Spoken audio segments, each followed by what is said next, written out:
Well, good morning, you wonderful people of the internet, and welcome back to my YouTube channel. My name is Locke, and today with the 2023 BRZ, we're going to be answering the question that everybody wants to know. Is the 2023 BRZ and GR86 fast? Now, before we get started... Hey, Locke, sorry to interrupt, mate. Come on, mate, I'm filming a video for the boys. What's up? Oh, I just thought you want to know that apparently 90% of your viewers aren't actually subscribed to your channel. Yeah, look, that's cool and all, but wait, 90%? 90% aren't subscribed? Yeah, sorry, mate. Thought you want to know, sorry. Boys, 90% of you aren't subscribed to the YouTube channel. I tell you what, I make you a deal. Hit that sub button, and if you don't like the content in a couple of videos' time, feel free to unsubscribe, all right? I'll make that deal. How about you bitch? You make that deal? I'd make that deal. I don't blame you. Damn good deal.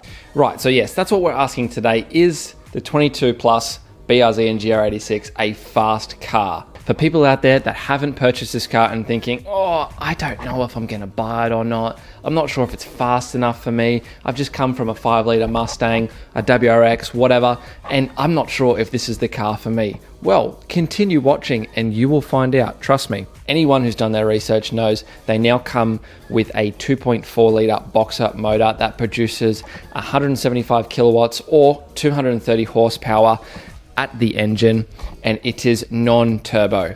Yes, I know, no snail, very disappointing, but that's what makes this car quite cheap. It's about 45,000 drive away here in Australia, about 30,000 US, and it's rear-wheel drive. It's a 2-seater sports car. Don't even try and tell me it's 4 because it's not. And that's pretty much it. Alrighty, let's get it started. All right, fellas, so I've had this car for a little over 2 months now, and I've racked up about 2,000 kilometers, so about 1,300 miles. Now, there is some sort of break-in period that you're supposed to go through where you're only supposed to vary your RPM between 2 and 4,000, and you're not supposed to, give it the boot, especially not up to redline, whilst that break-in period is in effect.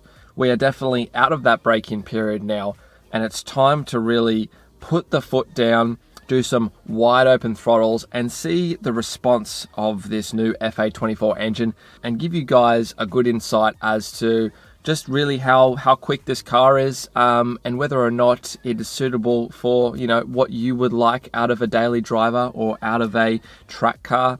So let's get started. Let's turn the car on, we'll warm it up, and then we're going to get into some driving with some GoPro footage on the head. We're going to get some first-person POV, and we're going to get a few pulls and my commentary, of course. I haven't gone up to that RPM yet. This is kind of like my first time, supposedly after the break-in period. So we've got the GoPro here on the head. Look how silly that looks, but you know what?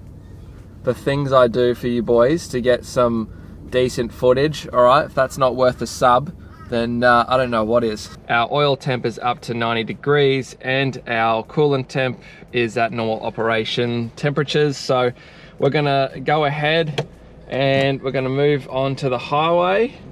So let's do some proper full wide open throttle pulls. I'm in second, and we'll do a full throttle pull from second all the way up to fifth.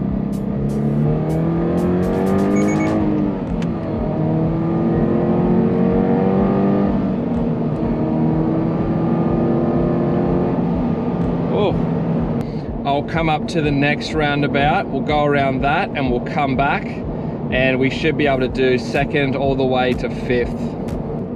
All right, I'm just gonna give this car in front of me a little bit of space. So I'm gonna drop down into second. I've got no one behind me. I'm just gonna chill in 3,000 RPM. We should have a nice big straight to kind of catch up. All right, here we go.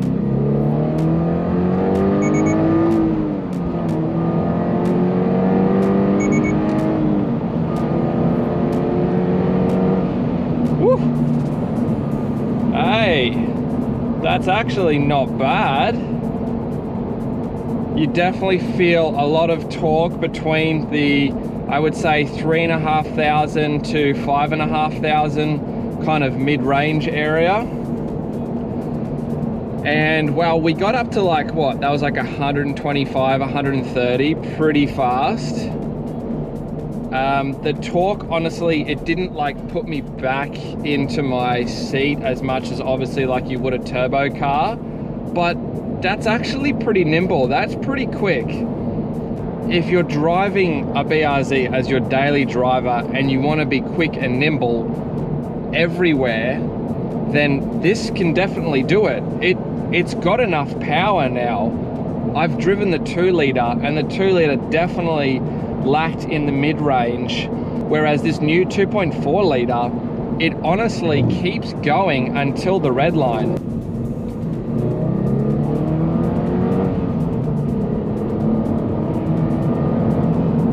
You can come around your back roads, you can go up your hills, your mountains, all your back roads with such speed, and it handles it. It feels good. We can take the corners with speed. We can come out of the corners with speed as fast as I could with my WRX, and it does it with such ease. All right, fellas, before you get bored with the GoPro footage, what I'm gonna do is a little 0 to 60 time trial. It's not gonna be completely accurate, but it'll get you a general idea of kind of how fast this car is up to 60 miles per hour or 100 kilometers an hour. Now we're gonna start in first. I'm not gonna launch it, obviously, because I'm at a corner right now. We're gonna turn very slowly in first, and then we're just gonna gun it up to 100. And I'll put the time on screen of basically how fast it gets to 100.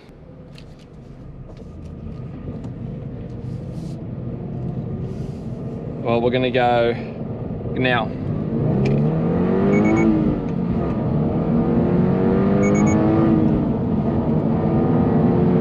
And there's 100. Just like that. So that's honestly not bad. I reckon that's probably like in the 6-second range from what I was just calculating there, but obviously you'll see it on screen. And it does not feel particularly slow. Obviously this is not fast like a turbocharged car, but for something that doesn't have a turbo, something that doesn't cost too much money, it honestly is pretty quick still. All right, let's get this silly thing off my head. I think we got enough clips for you boys, so hopefully that's good. Need these bad boys on. Is the new 22 Plus BRZ and GR86 fast? Is it a fast car? And my answer is no, it's not a fast car. But also yes. Let me explain. The straight line speeds aren't really anything to be impressed about. The acceleration is average, but it has enough torque to kick you back in your seat and give you just that little bit of joy that you would get from a sports car. Of course, this is not going to be able to compete with something that has a turbocharger or a supercharger, right? But the thing is, that's not what it's about. It's about being fast everywhere. And the only thing that's going to make this car fast is you, okay? It's the driver mod.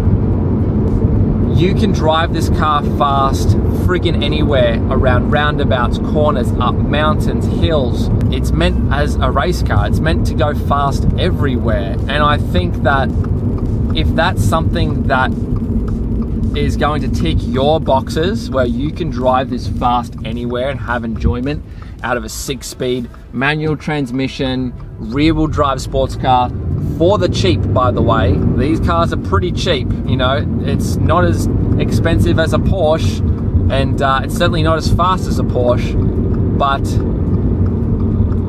honestly, I reckon it'll keep up with Porsches on the track. Maybe not the straights. There are loads of videos out there on the internet that show that this car is not slow around a track. It's pretty quick. Honestly, I've just come from a WRX that wasn't particularly fast, but it was a bit faster than this, and I don't think I'd go back. Honestly, I don't think I'd go back. Just the way that this car can handle, the way that this car can be driven fast, I think that far outweighs the potential acceleration and straight line speed. So fellas, we are going to finish it up there. I hope you enjoyed today's video and that you got a little bit of insight as to whether or not this car is actually fast or not.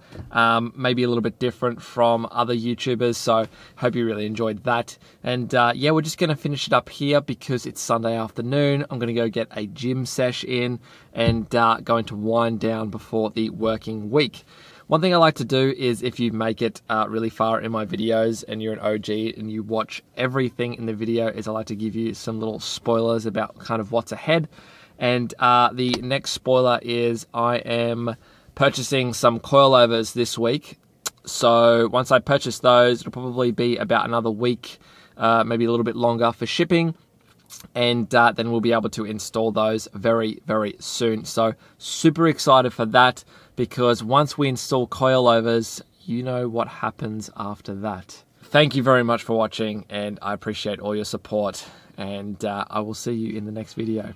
Cheers, boys.